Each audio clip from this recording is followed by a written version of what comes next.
Hadi beyaz bir gol ayıp. Tamam ne yapıyorsun? Yanlış düşüncelerini. Ya bak.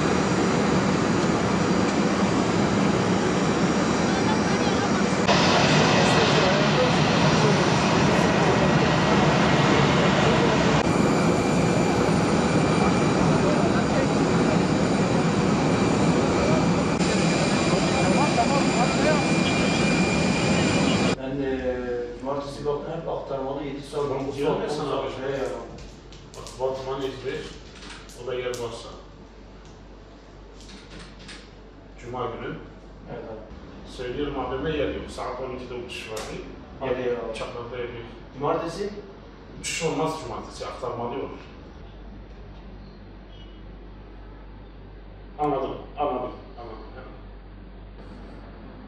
2063 lira oldu, devam ediyorum. Tamam, ödenen koltuk seçmeden devam et.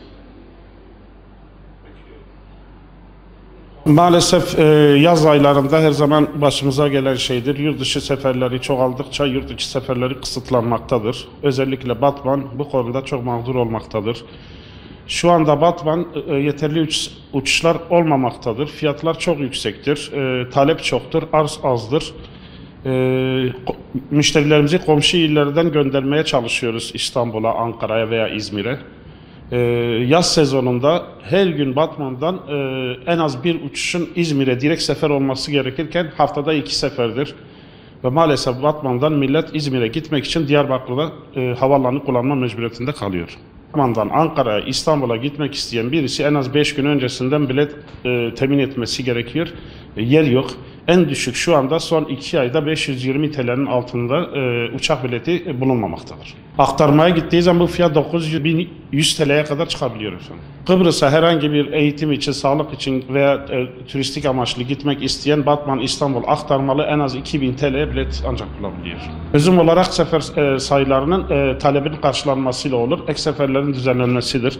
Özellikle İzmir seferleri azlığından dolayı diğer uçaklara yönelme oluyor aktarmalı olarak. O uçuşlar İstanbul yolcuları mağdur etmektedir. Son bir hafta 15 gündür hatta bayramdan bir hafta kala uçuşlarda yer olmadığından dolayı gelen sadece soruyor, biz de yok diyoruz. Hiç sisteme bakmadan yok diyoruz, gidiyorlar. Yer yok. Bizim Batman'daki gerek siyasiler gerek il yöneticileri bu konuda gerekli tedbirleri alıp gerekli uyarıları yapıp çözüm sadece ek seferlerdir. Nüfusa göre uçak sayısını yükseltmektir. Bayramdan sonra bayağı bir artış gösterdi zaten. Taleplerin bayağı bir arttı. Taleplerin artmasıyla birlikte uçaklarda yer sıkıntısı bayağı bir yaşıyoruz. Yani 2-3 gün öncesinden bile öncesinde yer bulamıyor. 4 gün öncesinde bazen oturuyor. Fiyatlardan dolayı da artık müşteri fiyat da artık sıkıntı etmiyor.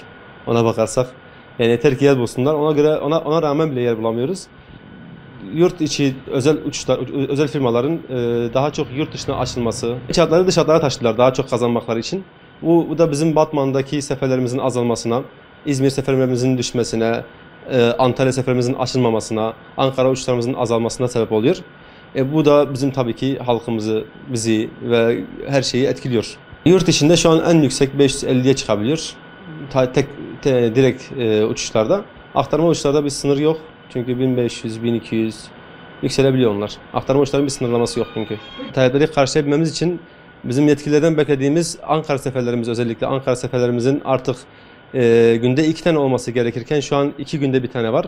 Bunları en azından günde 1 taneye çıkarabilsek bu bir nebze de olsa talepleri karşılayabileceğimize inanıyorum.